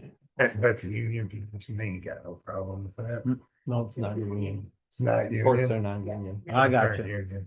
Yeah. All right. I would entertain a motion to, how'd you word that, start at the third year? She's on her third year, She's on her third year. start her in a new position at the third year level. Or I guess I made the motion. Any more discussion? Thought you said that you make people. Roll call vote, please. Presque. Yes. Hughes. Yes. Libby. Yes. Tolini. Yes, Thank thank you very much. you're welcome. Okay, committee reports, I got a couple. nothing. Yeah, Monday courthouse and grounds met, some minor issues. Repairmen were in yesterday with the new blower motor and they couldn't get the shaft disconnected without snapping the thing, so they took it home to either easy out it or drill it out so that they can replace that motor, and that's what we know about that. The lighthouse is looking at getting some pavement replaced. This has been talked about during budget time and it was noted. They were waiting to get that quote back. And other stuff was just pretty basic, minor stuff. Secondly, personnel is planning on meeting in the next week or so with appropriate notice to interview the candidates that have applied for the assistant clerk's position part-time at building and building and zoning. That's what I have, sir. And you're gonna meet with the person applying for the emergency manager's job. Correct. Try to schedule them both with the same meeting. All right. Any questions? Public health and safety event last Tuesday. Robin and I were here promptly at 10 o'clock. Sheriff Joe normally is here with a nice handwritten list of things. He had a sleep test in Bethesda. He couldn't be here. He checked with Under Sheriff Chris. You were on another project. You couldn't make it. So we had nobody from the sheriff's department, and Sarah didn't show up and nobody showed up. So we waited nearly a half hour and finally we went home. There was nothing to report on. Hmm. Well. Okay. Personnel, any other committee reports? Special appointment. Committee reports, we had, District 4. You bring your- District You 4. bring your notes, did I you? feel sorry for District 4 because the chief financial officer, either due to incompetence or malfeasance or whatever, and he since then resigned. But District Health Department 4 is out about $1 million that Yep. they're not gonna get back. Yep. And consequently, some people had to get laid off. But it's a sorry time for them. And Denise is doing her best to deal with it. But we'll get through it, but it's a sad time for district health department. Well, the good news is we've hired a forensic accountant. It's really good. Yes, they did, Michelle. She was kind of attacked a little bit there, I thought, by the commissioners at the last meeting. One of the commissioners from Alpena, she wasn't prepared for the answers. He's only been on the job for 2 months, Jeez, yeah. but she got through it. Was there anything else we reported on? Michelle Konowinski. Yeah. Either girl So, yeah. from Posen. Dr. Myerson gave a report, but there's nothing new to add to it. Environmental health report. Steve Horton took over for Kevin Rebos because Kevin retired. He's interviewing and vetting young girl graduated from college in 2019 for a sanitary job. Dude, so luckily we got some people interested. But we pared back, I think, 4 people were let go I believe to so. cover these losses. We'll claw back out of it, but it's, you go from having 1.3 million in the savings and not receiving the grants in a timely fashion that they get clawed back, plus the clawbacks, to a deficit. Well, we are operating on $200,000 or $300,000 now, month to month, so. That was that report. I got recycling, I get reports from Rob and a few other township people that, the recycling is going well. One second. Recycling is going well and, being picked up twice a week. It has been discussed, Chris, that, we should probably start that a few weeks earlier next May. Okay, because people are populating their summer places earlier in the spring than in past. So when we get closer to that, we'll pick a date and go from there and make it public. We've done a little different this year too. It all worked out. Cardboard seems to be the biggest issue that we're having. So we run the cardboard pretty much every other day. We've been monitoring their plastic when the driver runs the cardboard. If the plastic's not getting full, we'll hold off another day and wait till later in the week to do it. Seems to be working better, so that way we're not going out dumping half to 3/4 quarter full containers. But if there's an issue with that, let me know. We can get it on a set schedule. That's kind of what we've been doing since the 4th of July. Because we went out right after the 4th. Hardware was a little bit full, but plastic was 3/4. So we just been moving that plastic bay around a little bit. Seems to be working in our township, you know, and Rob said, Presque Working well was there. doing well too. Yeah, and Craco, he's been by that a few times. I know Bismarck Township's, lady raised her hand and had a comment towards this. You want to recognize her? Lady in the audience. Okay. But that's that. That's it. Road commission, I can give you a quick report on the road commission meeting on the 16th of July. Detour Street in Bozeman's been paved and finished. Bluffs Highway still permazine and finished. Wargo Road's permazine and finished. August 11th, contractors will be working on the Warren Creek culvert over US 23. Belknap has paid their 2025 dues. We received a CRASA refund of $12,211. 3,000 of it was credited to our premium, the road commission's premium. The issue we had with levies and the stone spec on the seal coat gravel that they delivered, they didn't make DOT specs, has been resolved. Dave got it resolved and they lowered the price of the stone and we can use it in a DOT project, you know, local road project. Gave him a healthy rebate on it. Maybe had $7,000 tied up in it and couldn't use it on the project, so. The cross slopes on 451 are not the best. Paving came out flatter than it was supposed to after Mark Straley, the engineer, checked it all out. He hasn't advised the idea, but it's still within reason, he said. He's coming up with the final project there. And Town Hall Road's almost ready for gravel. That's all we did. They did give a final report on, the money on the storm cost. It was like $1.1 million for the road commission. Then we had a planning commission meeting. We had first on the agenda, Pyramid Network Services applied for a special use permit. You want to speak a little bit about it if you want? Do that. So I revisited the site after the meeting because there were a lot of concerned citizens about that meeting. Claiming that the road actually ran through their property and their property continued on the adjacent side of the road. So I put on my swampers and went out in the muck for a while.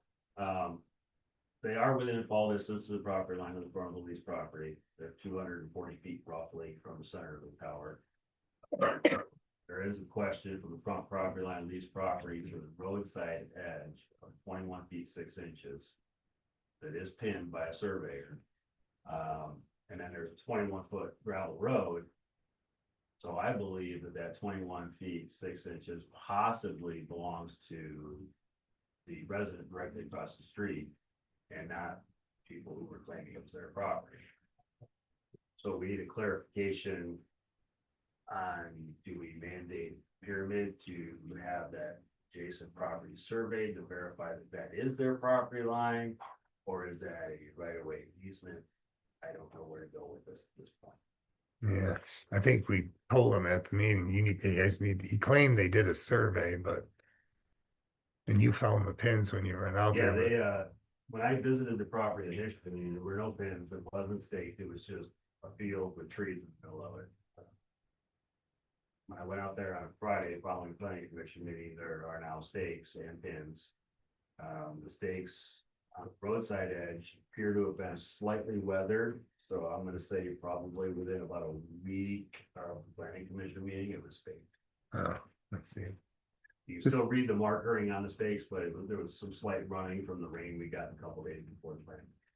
Have you seen a copy of the survey? They had a copy at the planning commission meeting, and I didn't have that available, like. Wasn't real detailed, but happy to hear. And the easements weren't shown? No. Actually, So my understanding is those houses were built and there was no road there. It was simply a 2-track that went back there between the houses. And then after several years, the road commission put the gravel road in. Well, now the owners are saying that the gravel road is on their properties. and regardless of that, that the owners are stating that they own land on the other side of the road. Right. And So the they want- the issue for the tower project is that 21 feet 6 inches belonging to somebody other than the leased property for the tower. We can't allow them to put their access road across that 21 feet 6 inches from the existing road to access the property. So they're gonna have to do something with the access to the tower or deal with the people that were here that own the property. And I think regardless, even if they get an agreement with the property directly across the street that possibly that 21 feet belongs to, I think they're still gonna have other controversies with the other residents. Oh, yeah. It's out on by the state park and 211 and Bonds Beach Highway there, right around the corner before Palmer Road though. Yeah. So they'll probably be back and the only other thing at the planning commission, Al's Township has their own planning and zoning. And they drafted a amendment to their ordinance addressing renewable energy and it has to pass through. The county has to sign off on it before they implement it. And, everyone at the planning commission got a copy of it. It's very thorough. They paid NEMCOG like $40,000 to do this and it's restricted enough to keep them from jumping right into the project, but not so restrictive to where they jump right over you and run down to the MPSC to force an issue. I talked some at the planning commission. I think our ordinance should be amended to include something like this, because it would have saved a lot of grief out there. Yeah. A lot of grief, It'd bring a little of that local control back. exactly. Yeah. And You that- can't get it all back, but it'll bring some of it back. Until they change the law. Yeah. then you can get it back. But that's all we had there. I kind of wanted to bring that up with, but I didn't there when Mike Mahler was here, because they were talking Yeah. about DTE and 19 acres on the airport property, setting up a storage station, and he didn't go into that, but that has to be, there has to be action involved in that. You can't just do that, the EDC. And that's the only report I had there from the planning commission. Is there any other committee reports? Man, you keep raising your hand. We Yes, had public comment earlier, but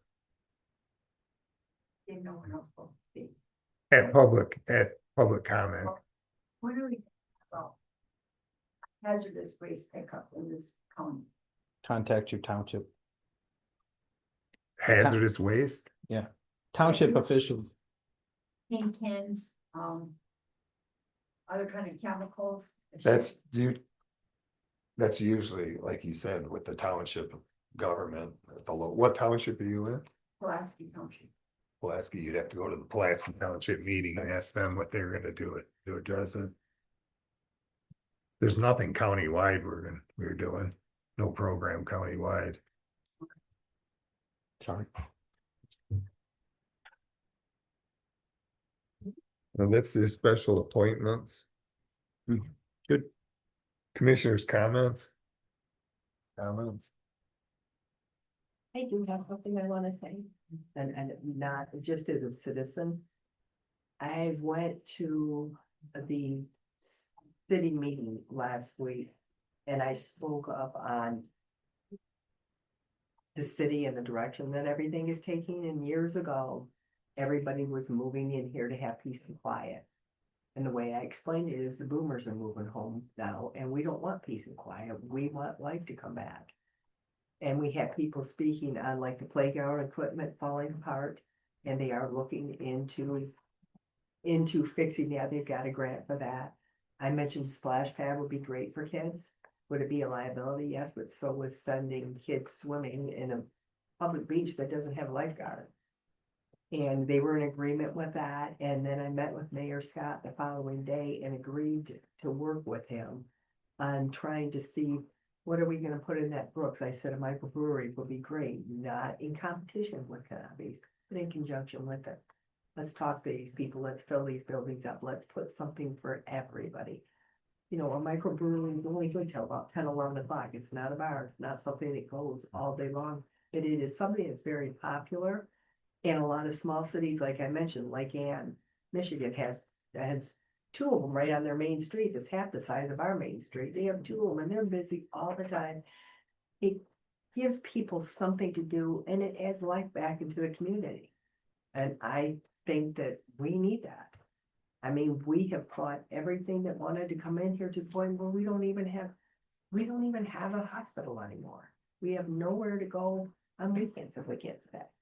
So I have agreed to work with him just as a regular citizen to see what we can do and some ideas, develop some of these vacant buildings. Yeah, there's a lot of them. There is. Got a few too. Yeah, they've got stuff, they do have things planned for a lot of them, but I can't know just yet. Like B. Seymour has something planned. Like there's probably going to be on top of the old one, there's probably going to be like some type of apartment and then like a microbrewery or a little snack shop or something. Hmm. Just these little things make a big difference in a small community.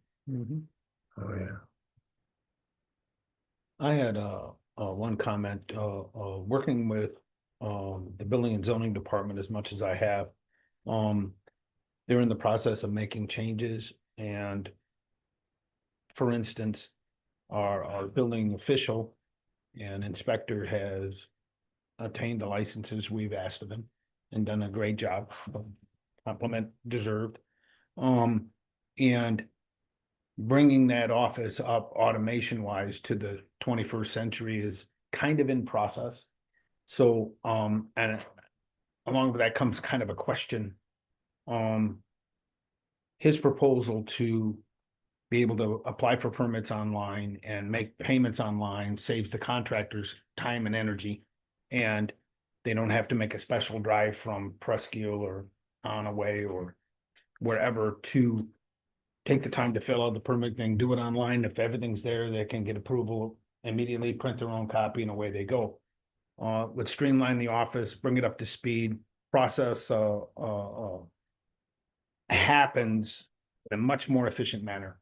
So this thing, is that a workshop meeting or is that a personnel? I don't think it is. Is that a building and grounds? Is that, or Could just be. bring this whole process to the board? It could be a workshop.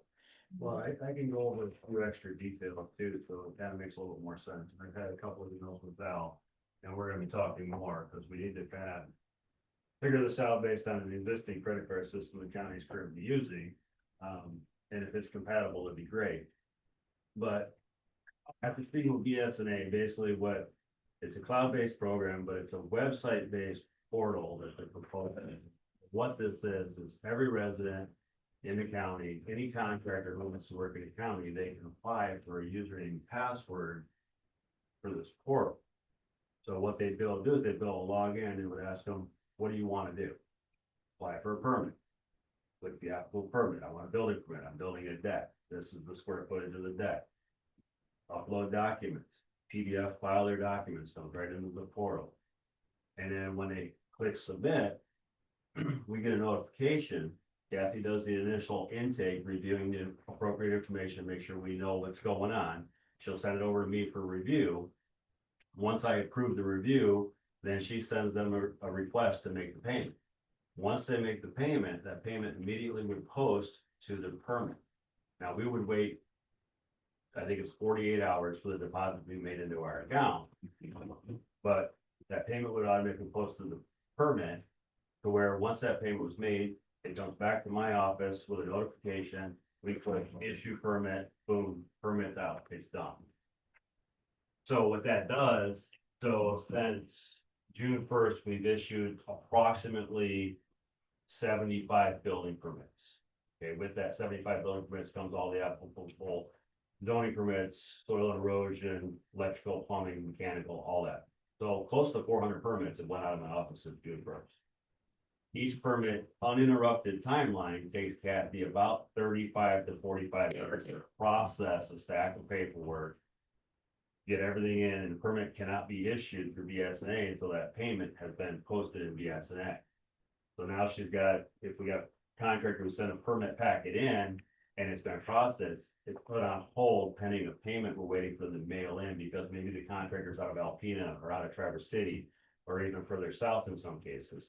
So some of these guys that I've kind of talked to a few contractors out in the field, I said, you know, would it be user friendly for you to have online access to be able to do all this paperwork and not have to drive 50 miles just to turn in an application or drop it in the mail and hope it doesn't get lost? Some of these envelopes being delivered to my office from the mail service, I don't know what they've been through, but they look horrible by the time I get them. And some people are telling me they're mailing them 3 weeks out and they show up the next day. And it's dated 3 weeks ago. So that's time that's lost on the contractor's end or the resident's end. We would still obviously have the window available for residents that want to come in and do their business there, or contractors that are local and want to stop in and do their business there. What I would like to do with this is make the office more efficient, take the interruptions out of the course of business for the day. Sometimes we get 4 or 5 people deep at the window, and unfortunately right now it's just Kathy in there. So she's got the phone ringing, she's got 4 or 5 people, and then I get contractors calling me and saying, hey, I've called the office 4 or 5 times, nobody answers. Yeah.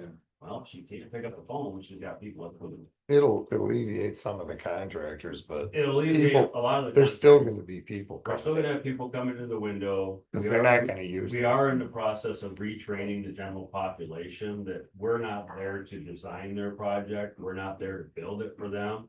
We're there to approve it according to code compliance And we will assist them if they run into issues, but we can't design the whole project from the ground up. We've had a lot of that in the last month where people just show up. Well, I don't know what to do. I don't know what footing to do. Well, hire a contractor then. It'll also, it would also have to be done with the zoning permits, because they need a zoning permit before they need anything. Right, right. Well, and we can, what I've talked to with BSNA is I can build this to accommodate what our department needs are. So the whole thing is in conjunction with BSNA, so you have to have a valid email address before you can even get access, because everything will be done electronically for the remote access.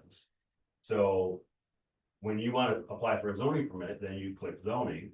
You have to upload your site plan, all of your parcel information, all that stuff. Goes into review mode. Now, the timelines don't change for us under the state law. We still have 5 days to review it. But what it does is it expedites the process to where everything will be done in queue. So if Joe sends something in on Monday and Cliff sends something in on Friday, and Cliff calls me Monday saying, hey, I sent that in on Friday. I said, well, I have 24 in front of you. I will get to you in queue. So your time starts from the time you send it in. Now everything is timestamped for me too. So that I'm in compliance with the state on my approval times. Kathy still have to do the work to load everything though, in the No. BSNA. No, everything would be automatically uploaded. Once they apply, the permit number is actually applied to that file the minute they fill out their application. And so that file is being built from the minute they do their application, and then we just keep adding to that file. The next question is, why do we get her help to try to go in that direction? Well, that was a twofold process. One was Kathy's gonna retire before long, and that is not a 30-day training period to take over that job. No. So if we bring this new person in at 28 hours a week, let's say a year from now, I'd say this new person may be up to speed. I see. Maybe ready to run. Maybe, Succession, I understand that. yeah. And this is the same lady that hasn't taken vacation time in forever, so. Right. I know when I pull a zoning permit, when I'm doing something, usually the ZA comes out, looks at the site before I even submit anything. I Right. tell them what I wanna do though. That all goes away though with us. No, that doesn't go away. So you have to go out before they even load anything to you. Depending on what the project is. Okay, if I can't make a determination based on what I see, so let's say. Robin sends me a thing, or that's bad example, you're in the city. Let's say Flip sends me a thing, you wanna put a 10 by 12 storage shed. 20 feet from your house. You gotta know the setback. I got no setback, so I'll look at the Beacon website from the property lines, look at what you submitted. You know, and if I'm like, all right, he's on 50 acres, and he's telling me this thing's gonna be 250 feet off the property line. Yeah. I'm pushing that one through. I'm not driving 20 miles Right. away with that. But if you send me, you wanna put an 800 square foot pole barn up, but you wanna have it Right by the road. 18 feet from the road, I'm coming out there to see what's going on. Right. Plus, I wanna also see, since you're on an agricultural property, you got a waterway running through your property? I don't know. You know what I mean? Because we've had a few of those pop up where we have agricultural permits. And I go up, look at it, I'm like, well, I'll give you your agricultural permit once you get a soil erosion permit. You actually have a water. There's running through where I property. don't understand we're going with that, because right in our ordinance, it states this ordinance is all superseded by the right to farm act. Right, And when I put my structures up on my land, they never even come out and issued me you guys don't, because we got our own zoning, mhm, a zoning permit. I mean, they just came out to see if my setback was far enough away Right. from the roads and that. right, They didn't say anything about the river running through my ground. You know, supposed to be. But Huh. that's mandated by the state. I don't know. I think the right to farm act addresses that. You're supposed to be so many feet away from it. Yeah. Huh, that's interesting. Yeah. I'm sorry, I didn't want to interrupt you. No, but the long story short is, in the restructuring of that office and restructuring, the adding personnel and changing the way they do things, making more efficient. They're talking about proposed rate increases to make them still cheaper than everybody else, but get it more in line. I'm not sure what the next step should be so that we can put it on the agenda to make these approvals. Actually, probably have a workshop on it. Okay. with Commissioners. I did forward the email and I thought we were gonna all meet here. I have Dave Brady scheduled to come down because.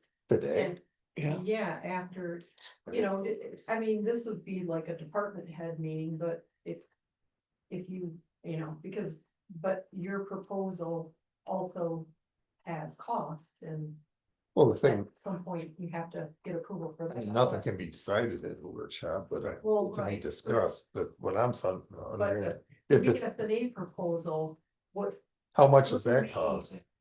It's So- not, it's so not even what just about they're- what they're cost. Val's got a proposing- lot of information on that I concur with, and that's why we had Dave come. Because we all have components of the BSNA, and there's issues with that because we have .NET versions of it right now and migrating to that, so they all have to work together, and that's why she had. Yeah, that's was one of my questions, the Yeah. cost of implementing the whole. well, the proposal referred to cloud like 4 times in the proposal, but then when I addressed that to Galvin.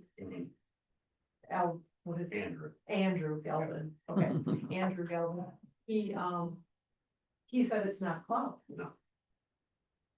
But on the proposal 4 times it said cloud. Right. I don't know how I should have known it wasn't cloud. Because everything we've been told is cloud is not compatible Right. with .NET and we're .NET and you're a subsidiary database, we have to import it from you. How would that work with cash received? How it hits the ledger and everything else, but he says it's not cloud, so, okay. I think we should have a workshop to discuss So everything. basically. including the I looked at fees. some costing on it, so basically on the existing BSNA that we operate daily, Kathy logs in every morning. The system does an evaluation. Okay, and what it does during its evaluation is it uses a date parameter search and it generates permit expiration notices.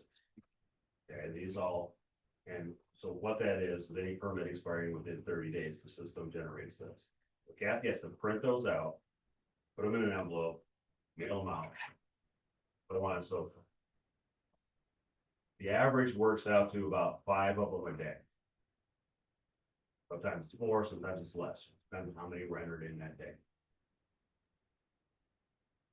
Roughly between her time and the paper and the envelope and the postage and everything, I'm roughly about $6 a notice by the time it's said and done. Easy math is $30 a day, $150 a week, $7,800 a year. Just on those notices.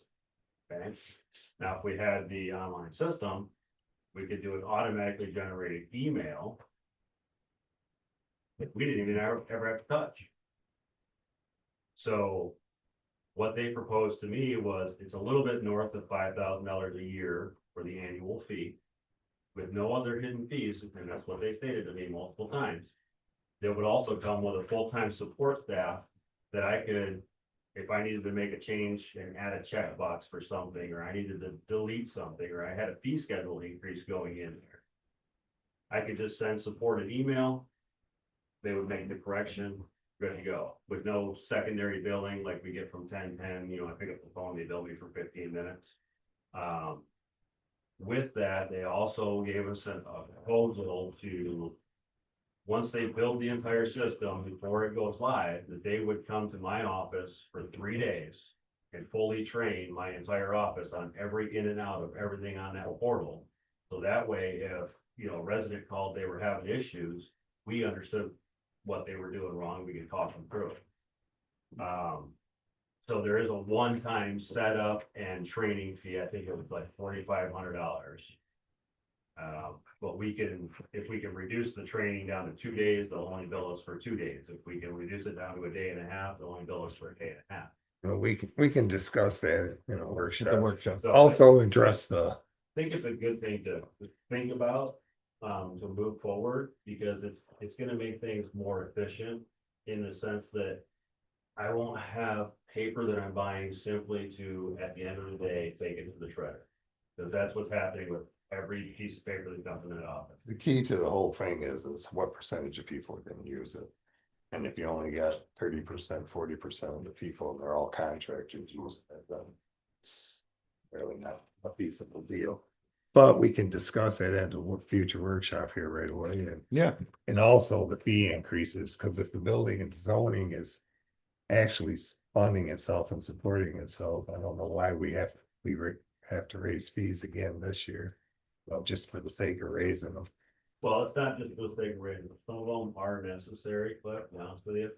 And I'll take one point of it exactly is work without permits, and I'm gonna pick on propane suppliers for one. Okay, because they've been the biggest thorn in my side this month.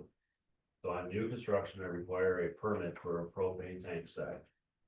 So it can be inspected. Propane suppliers are failing to get those permits, so they're only getting fined one fine, no matter how many times they do wrong.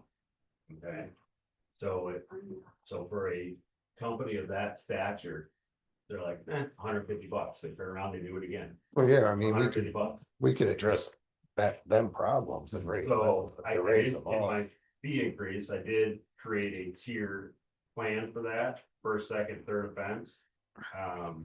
It says no less than 100, no more than 500. And then it also allows us, after we reach that third offense, now that can be the same contractor on 3 different jobs. So if we have the same contractor, 3 different jobs, and I slap them a $500 fine the 4th time, now I'm going to Lansing. And it's going under license. No, all right, we can discuss that. That stuff like that is what I really. you want to need schedule address. that? But when I looked at like, Yeah. when I looked at like zoning permit fees, we're charging $25 for a zoning permit. Okay, I looked at other municipalities, counties, cities around us, and $75 is the going rate for a zoning permit. So I I think, suggest that we go with a residential zoning permit of $45. To at least cover the gas, to go out and check something, make sure setbacks are right. that's understandable. We can address that at the workshop. Yeah, we'll address all that at the work. So I think It's not an open things forum. there that we need to look. We'll do it, we'll dust that at the workshop, and that's what it's for. Yep. Okay, sorry to bring that up. So, That's all right. Commissioner comments on yep, we're done. other government officials? I've heard from you. I can keep talking. Now, Well, I I don't wanna do it yet. you don't want to do it, thanks. I'll give you a break. Huh? I'll give you a break. I got you after your meeting, so. All right. Val has nothing. Well, I did send an email to G2G, that's our credit card provider, to see what, The compatibility, I Yeah. did see that, yes. We gotta do something different with credit cards. I need to get it in, right? We'll just have to keep communicating and trying to figure out. These credit cards what look we need to do. local. Yeah, but I still, looking into it, it still says cloud 4 times on it. Right. Okay. All right. All right. That's But it. what I told him, I said I need some stuff together so I can do the initial talking, and then you're gonna come and sell Other we have any All right. correspondence? Any other government officials then? Correspondence, do you have? any? No correspondence. None. There a motion for payroll? I think it's my turn. Motion for payroll. I'll support it. Yes, people have to get paid, right? Except for me. Roll call vote, Hughes, Yeah. Libby, Yes. Delaney, yes, Ritzky. Yes. Motion to adjourn. motion and support to adjourn. All in favor, say aye. Aye. Aye.